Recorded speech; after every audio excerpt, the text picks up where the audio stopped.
అన్న తప్పు పట్టాలనుకుంటే ఎవడైనా తప్పు పట్టొచ్చు అన్న. నేను ఈరోజు చాలామంది ఏమంటారు అంటే జాన్ పాల్ అసలు వాక్యం ఉన్నది ఉన్నట్టు చెప్తాడు. వాక్యాన్ని భలే చెప్తాడబ్బా! అంటే ఎట్లా చెప్తాడో విందామని నేను ఒక వీడియో డౌన్‌లోడ్ చేసుకున్నాను. నీ ఛానెల్‌లో కూడా చూడలే. వీడియో డౌన్‌లోడ్ చేసుకొని ఓపెన్ చేసి చూసిన. అది కూడా కైన్ మాస్టర్‌లో ఓపెన్ చేసిన. అబ్బబ్బబ్బబ్బా! అన్న దాదాపు దాంట్లో ఒక ముక్కాలు గంట దాదాపు పిట్ట కథలే ఉన్నాయి. అందరూ ఏమంటారంటే వాక్యము ఉన్నది ఉన్నట్టు చెప్తాడు. వాక్యమే చెప్తాడు. ఇంకేది స్టోరీలు చెప్పడు. ఇంకే ఉదాహరణలు చెప్పడు అంటారు కదా! లేదు, లేదు, లేదు. నేను విన్నాను కదా! ఎప్పుడు వినలే ఆయన ఈ చెప్పే వాక్యాలు ఎప్పుడు వినలేదు గానీ, ఫస్ట్ టైమ్ ఆయన ఎంతమంది అంటా ఉంటే జాన్ పాల్ ఏం చెప్తాడో విందామని ఒక వీడియో నిన్న చేసిన వీడియో మందిరంలో వంటగదులు అనే ఆ వీడియో వింటే నాకు ఆశ్చర్యం వేసింది. అరే ఏంద్రా బాబు! దాదాపు ఒక గంట మెసేజ్ అయితే ముక్కాలు గంట ఉదాహరణలే చెప్తా ఉన్నాడు. ముక్కాలు గంట కాకమ్మ కథలు, పిట్టమ్మ కథలే చెప్తా ఉన్నాడు. దొరికేసావా నువ్వు? కాకమ్మ కథలు, పిట్ట కథలు చెప్పుకుంటూ దొరికేసావు. కొంతమంది దైవ సేవకుల్ని పిట్ట కథలు, కాకమ్మ కథలు చెప్పుకొని బతుకుతున్నారని చెప్పావు కదా! మరి నువ్వేం చెప్తున్నావు అన్న? నేను చూసిన ఎంతోమంది దైవజనులు ఎంతో మంచి దేవుని వాక్యాన్ని అందించారన్నా. నువ్వు అనకంటున్నావు నేనొక్కనే ప్రపంచానికి అంట బబ్బా! ఎంత గొప్ప మాట మాట్లాడతావు. ప్రపంచం నా దగ్గర నుంచి వాక్యం నేర్చుకుంటుందన్నాను. ఏమన్నా జాన్ పాల్ అన్న ఎన్ని భాషలు వస్తాయన్నా నీకు? ఎన్ని భాషల్లో వాక్యం చెప్పావన్నా? ఇంగ్లీష్, హిందీ, కన్నడ, తెలుగు, తమిళ్ ఏమన్నా ఒక్క తెలుగులో వాక్యం చెప్పి ప్రపంచం మొత్తం వాక్యం నేర్చుకుంటుంది అని అంటే ఈ ఆటికన్నా అన్యాయం, పూరా అన్యాయం నేర్చుకున్నావు అన్నాను ఈరోజు. మీరు కూడా ఏమన్నారంటే కాకెమ్మ కథలు చెప్పేవారు ఉన్నారు. కొన్ని కాకెమ్మ కథలు చెప్పి కాలం గడుపుకుంటూ ఉన్నారు అని అన్నారు కదన్నా. మీరు ఆ మాట అన్నారు కదా. మీరు ఈ యొక్క మరి వీడియోలో ఏం చెప్తూ వచ్చారన్నా? మందిరంలో వంట గదులు అనే వీడియోలో మీరు మాట్లాడిన మాటలు చూద్దామన్నా. మీరు కాకెమ్మ కథలు చెప్పలేదా? వాళ్ళు పిట్ట కథలు చెప్పినట్లయితే కొంతమంది పిట్ట కథలు చెప్పి బ్రతుకు తెరువు సంపాదించుకుంటున్నారని చెప్పారు కదా. మరి కొంతమంది పిట్ట కథలు చెప్తే మీరు ఈ మందిరంలో వంట గదులు అనే ఆ వీడియోలో చెప్తుంది ఏంటి? కాకెమ్మ కథలా? ఒక్కసారి విందామా? ఈయన చెప్తాడు చూడండి ఇప్పుడు కాకెమ్మ కథ. కొంతమందిని పిట్ట కథలు చెప్పి బతుకుతారంటారు కదా. ఈయన వాక్యం చెప్పేటప్పుడు ఏం చెప్తున్నాడు? కాకెమ్మ కథలా? వీళ్ళ చిన్నాన్న ఈత నేర్పించినాడు అండి. ఓవరాక్షన్ చేసినాడు.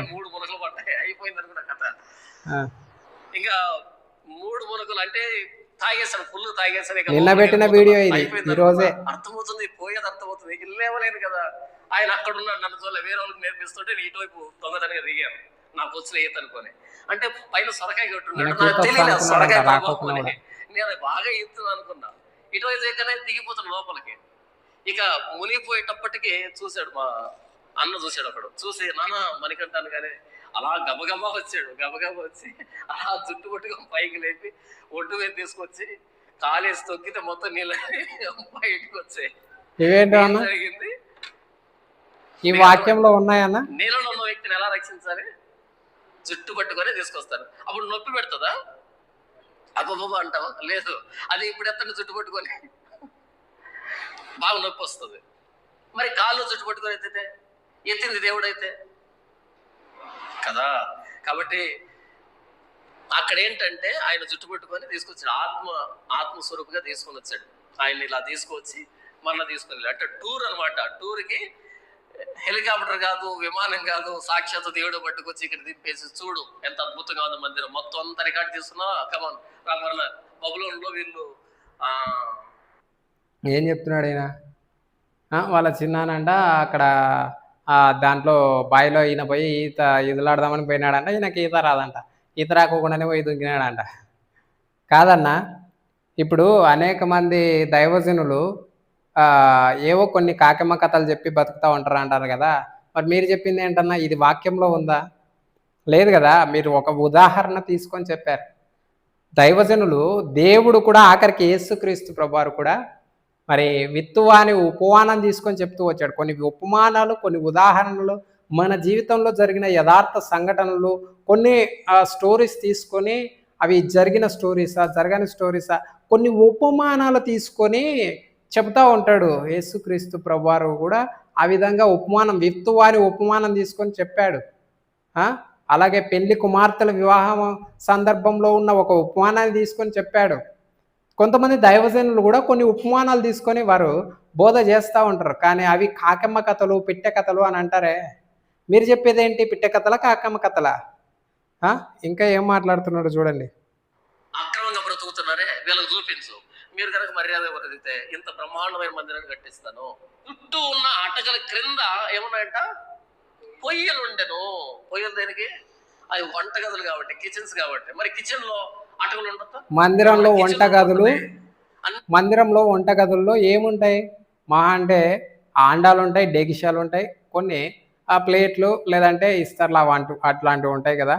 ఈయన ఆ విషయాన్ని వివరించుకోకుండా ఇంట్లో ఆడోళ్ళు వంటగదుల్లో బాగా ఎక్కువ డెకరేషన్గా దండిగా సామాన్లు పెట్టుకుంటే మంచి ఇల్లాలంట, తక్కువ సామాన్లు పెట్టుకుంటే మంచి ఇల్లాలు కాదంట. ఏం చెప్తాడో వినండి, ఈయన చెప్పి పిట్ట కథలు వినండి ఒకసారి.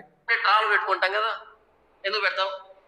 దాంట్లో తపేలాలు, పల్లెలు, స్పూన్లు, గరిటలు, అది ఇది. బెడ్రూమ్లు అన్ని అటకలు ఉండవేవి, కానీ వంటలు అన్ని అటకలు ఉంటాయి. మందిరంలో అటకలకు ఇక్కడ ఉన్న ఇంట్లో అటకలకు తెలియదు అన్న కదా. అటకలు తక్కువ ఉండి సామాన్ తక్కువ ఉంటే మంచి ఇల్లాలు కాదు కదా. సామాన్ తక్కువ పెట్టుకుంటే మంచి ఇల్లాలు కదంట, సామాన్ ఎక్కువ పెట్టుకుంటే మంచి ఇల్లాలంట. కొంతమంది షోకేజ్ పెడతారు, వేసి షోకేజ్ వాడేది ఉండదు, పాడు ఉండదు. సంవత్సరానికి ఒకసారి తీసి చింతపండు స్టోవి మరలా పైన పెట్టడం తప్ప. ఎందుకంటే మా ఇంట్లో చాలా పోకులు ఉన్నాయి, వస్తువులు ఉన్నాయని చెప్పడం తప్ప. పెద్ద పెద్ద డేక్షాలు ఇది వాక్యంలో ఉందా అన్న? ఎప్పుడు తీస్తారు వాటిని? సంవత్సరానికి ఒకసారి తీసి. ఇది ఒక కాకమ్మ కథ కదా, ఇది స్టోరీ కదా. పైన పెట్టేయడం ఎందుకని? ఎవరైనా చుట్టం రాగానే అలా నేరుగా ఇంట్లో తీసుకుని వెళ్ళి చూడు మా ఇంట్లో ఒకసారి అనగానే వాళ్ళు చూసి కుళ్ళుకోవాలి. డబ్బు పెద్ద పెద్ద అంటారు, పెద్ద పెద్ద డేక్షాలు ఉన్నాయి ఇక్కడ అని కుళ్ళుకోవాలి. అంతే పర్పస్. వండింది లేదు, పాడు లేదు. అలా ఆ ఆవరణం, ఆ కిచెన్ చూడనా. నేను ఈరోజు అసలు ఈయన వాక్యం ఏం చెప్తాడో విందాం. నిజంగా వాక్యాన్ని ఉన్నది ఉన్నట్టుగా చెప్తాడా అని అంటున్నారు కదా, ఏం చెప్తాడా విందామని నేను నీ ఛానల్ కూడా చూడలే, వీడియో డౌన్లోడ్ చేసుకున్నాను. నా దాంట్లోకి డౌన్లోడ్ చేసుకొని క్రోమ్లోనే చూసా, క్రోమ్లో డౌన్లోడ్ చేసుకొని కైన్ మాస్టర్లోనే చూసుకుంటూ ఏం చెప్తాడో, ఒకవేళ ఏమన్నా మనకు దొరుకుతాయా అని చెప్పి చూశాను. దొరికేసేవాడు. కాకమ్మ కథలు, పిట్ట కథలు చెప్పుకుంటూ దొరికేసావు. కొంతమంది దైవ సేవకుల్ని పిట్ట కథలు, కాకమ్మ కథలు చెప్పుకొని బతుకుతున్నారని చెప్పావు కదా, మరి నువ్వేం చెప్తున్నావు అన్న? ఒకసారేమో నేను ఈదులాడితే మా చిన్నాన్న బతికి ఇచ్చినాడు అని చెప్తావు, ఒకసారేమో ఇంట్లో వంట రూమ్లో ఎక్కువ సామాన్లు పెట్టుకుంటే మంచి ఇల్లాలు అంటావు, తక్కువ సామాన్లు పెట్టుకుంటే మంచి ఇల్లాలు కాదంటావు. ఇక వాళ్ళు షోకేజులు పెట్టుకుంటున్నారు, వాళ్ళు చూపించుకోవడానికి ఇవన్నీ ఏమో అవసరం అన్న? అక్కడున్న వంటగదిలో వాళ్ళు ఏమన్నా చూపించుకోవడానికి పెడతారా? దేవుని మందిరంలో చూపించుకోవడానికి పెడతారా? పెట్టారు కదా. అక్కడున్న వాక్యం యొక్క అర్థం ఏంటి అది చెప్పుకోకుండా సాగదీయడం ఎందుకన్నా? మళ్ళీ గంటలు గంటలు వీడియోలు పెడతారు. 5 నిమిషాల్లో చెప్తే అయిపోద్ది కదా. మందిరంలో ఒక 3 ఆవరణాలు ఉంటాయి, లోపలి ఆవరణం, బయటి ఆవరణం, పరిశుద్ధ స్థలం, అతి పరిశుద్ధ స్థలం అనేవి ఉంటాయి, యాజకులు ఉండే స్థలాలు ఉంటాయి. ఆ యాజకుల బయట ఆవరణంలో ఇలాగ వంటగదులు ఉన్నాయని చెప్తే అయిపోద్ది కదన్నా. దానికి ఇన్ని స్టోరీలు అల్లాలి నాన్న. అల్లితే మంచిదే, అది చెప్పడం వల్ల కొంచెం మనుషులకు అర్థమవుతుంది. అలాగే అర్థం కావాలని అనేక మంది దైవజనులు అలాగ అర్థం చేపించడానికే కొన్ని ఉపమానాలు తీసుకొస్తూ ఉంటారు, కొన్ని యథార్థ సంఘటనలు తీసుకొస్తూ ఉంటారు. యేసుక్రీస్తు ప్రభువారు కూడా కొన్ని యథార్థ సంఘటనలు, కొన్ని ఉపమానాలు తీసుకొచ్చి చెప్పాడన్నా. ఏమన్నా జాన్పలన్నా? రూమ్స్ లో ఆ వంటగదుల్లో చాలా అటకలు ఉన్నాయి. ఎందుకు అటకలు ఉంటాయి? వంటగది కాబట్టి, చాలా పాత్రలు ఉండాలి, చాలా ఉండాలి కాబట్టి అటకలు ఉన్నాయంట. ఇది తిన్నాను ఫుల్గా మాంసం, సాయంకాలం దాకా ఆకలి కాదు, అవుతుందా? మత్తుగా ఉంటది. కప్పం తిన్న పాము ఉంటుంది చూసావా, మత్తుగా ఉంటుంది చూసావా, అలా ఉంటది ప్రాణం. మళ్ళీ సాయంకాలం ఇది కూడా పిట్టకథనే కదా. మత్తుగుంది పాము అని అక్కడ ఉంది ఆ వాక్యంలో, యెహెజ్కేలు గ్రంథం 46వ అధ్యాయంలో లేదు కదా. మీరు తిండిపోతులు కాదు అన్న. తప్పు పట్టాలనుకుంటే ఎవడైనా తప్పు పట్టొచ్చు అన్న. నేను ఈరోజు మీరు చెప్తా ఉన్నారు చాలామంది ఏమంటారు అంటే జాన్ పాల్ అసలు వాక్యం ఉన్నది ఉన్నట్టు చెప్తాడు. వాక్యాన్ని భలే చెప్తాడబ్బా! అంటే ఎట్లా చెప్తాడో విందామని నేను ఒక వీడియో డౌన్‌లోడ్ చేసుకున్నాను. ఈ ఛానెల్‌లో కూడా చూడలే. వీడియో డౌన్‌లోడ్ చేసుకొని ఓపెన్ చేసి చూసిన. అది కూడా కైన్ మాస్టర్‌లో ఓపెన్ చేసిన.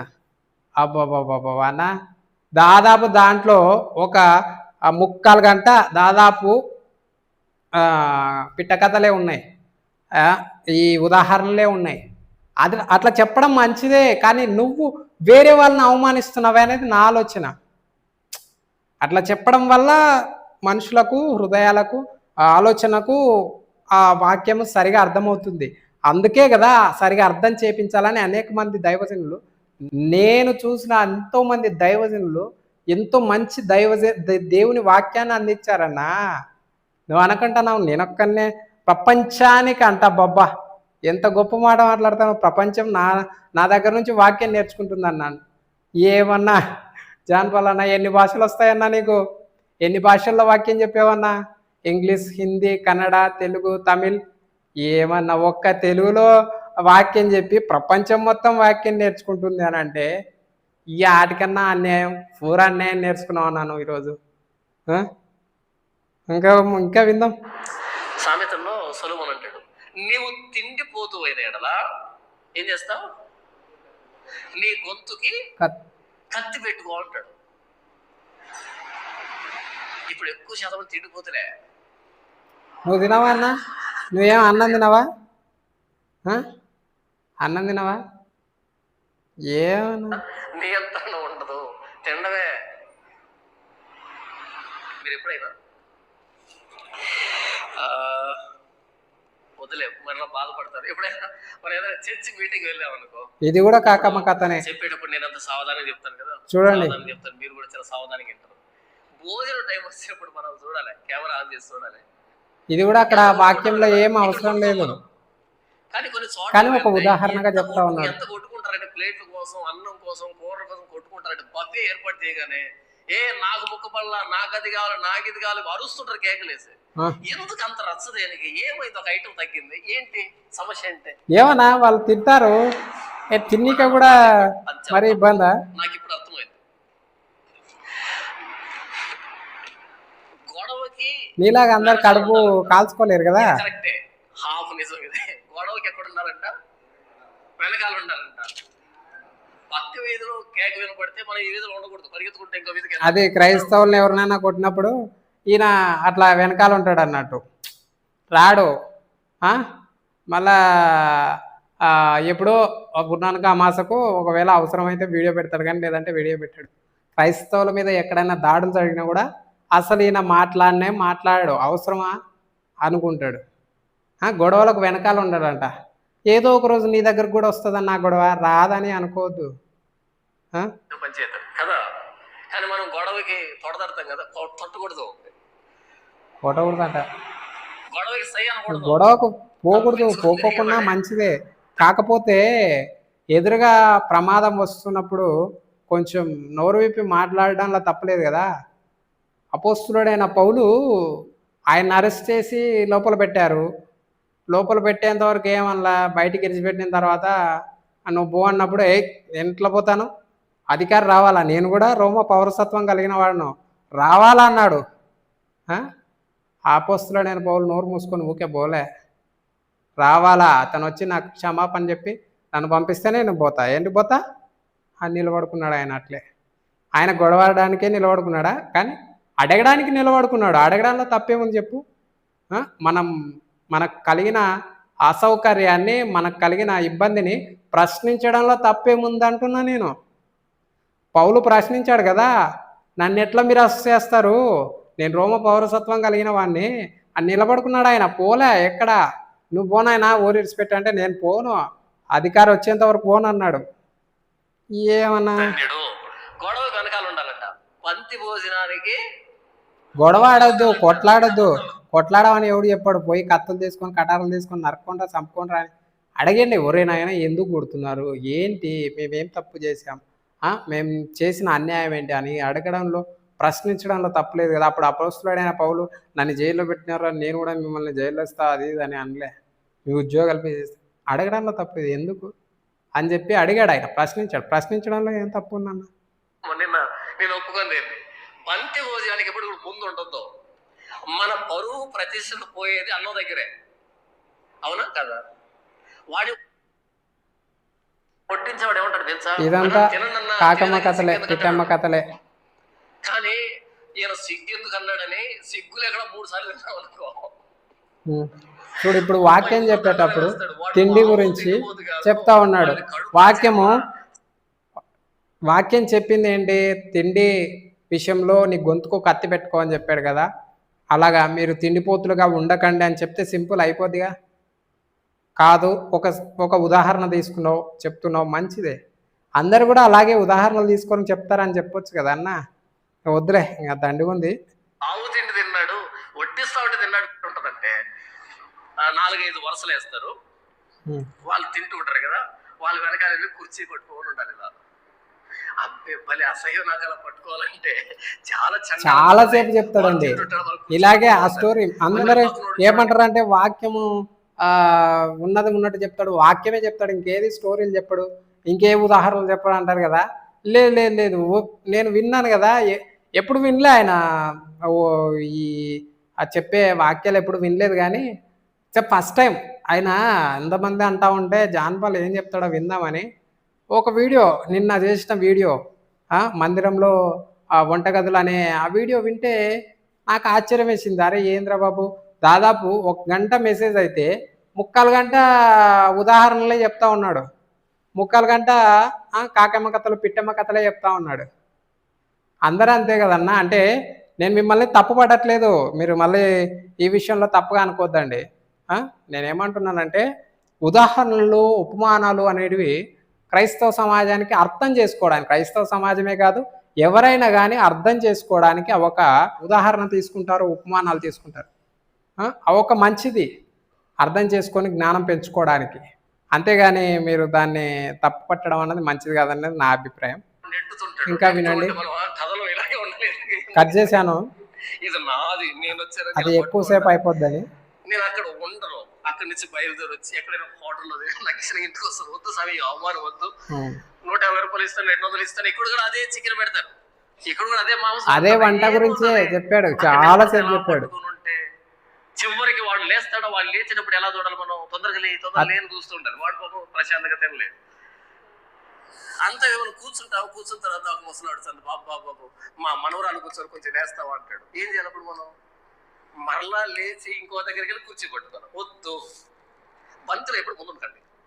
మీకు ఖాళీ కనబడితేనే వీళ్ళు కూర్చోండి తినండి. ఖాళీ కనబడలేదా ఖాళీ కడుపు ఇంటికి రండి, నష్టమే లేదు. ఒక్క పూట తిరిగిపోతే ప్రాణాలు ఏ సేవలాగా ప్రాణం పోతుంది. ఆ ఎర్రగా ఉన్న చిక్కుడుగా కూర పోయి వద్దు, అది ఏ సేవ లక్ష్యం. ఒక్క పూట 190 చర్చలు చూడాలి, 190 చర్చిలు, మరొకసారి చెప్తాను, 190 చర్చలు, 190 మంది పాస్టర్లు, కేవలం డబ్బు మీద ఆధారపడి జరుగుతున్న పరిచర్యలు, కేవలం డబ్బు మీద ఆధారపడి బ్రతుకుతా ఉన్నారంట. అన్న నువ్వేం కానుక పెట్టెలు పెడతలేవా అన్న? నువ్వు ఎవరైనా కానుకలు ఇచ్చినా తీసుకుంటలేవా అన్న?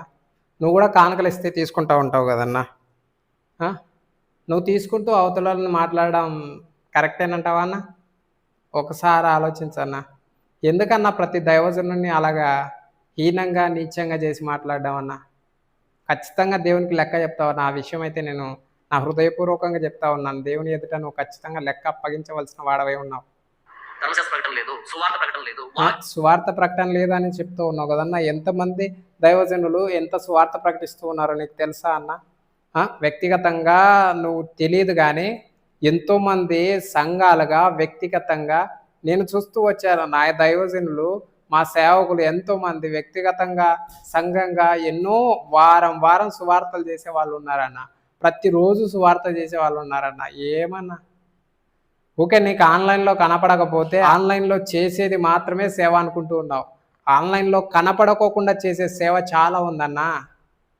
ఒక్కసారి ఆలోచించు. ఇలా మాట్లాడుకోకుండా ఉండాలని నేను మీకు ప్రేమతోనే రిక్వెస్ట్ చేస్తూ ఉన్నానన్నా.